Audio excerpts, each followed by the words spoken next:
এই 7:30 বাজে, মানে 4:30টার সময় ঢুকেছি আর 7:30টার সময় আমরা সোনা দোকান দিয়ে বেরোচ্ছি। তো যাই হোক, এই দেখো এইটাই হচ্ছে সেই গিফট যেটা সোনাইদি নিজেকে নিজে গিফট করেছে আর কি। মানে কারোর উপর ডিপেন্ড হওয়ার থেকে নিজেকে নিজে গিফট করাটা এটা বেটার আমি মনে করি।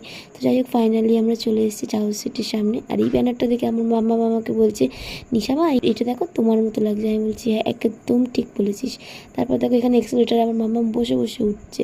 আর কতই যে আমার উপর আদর আসছিল কী যে বলবো তোমাদেরকে গাইজ।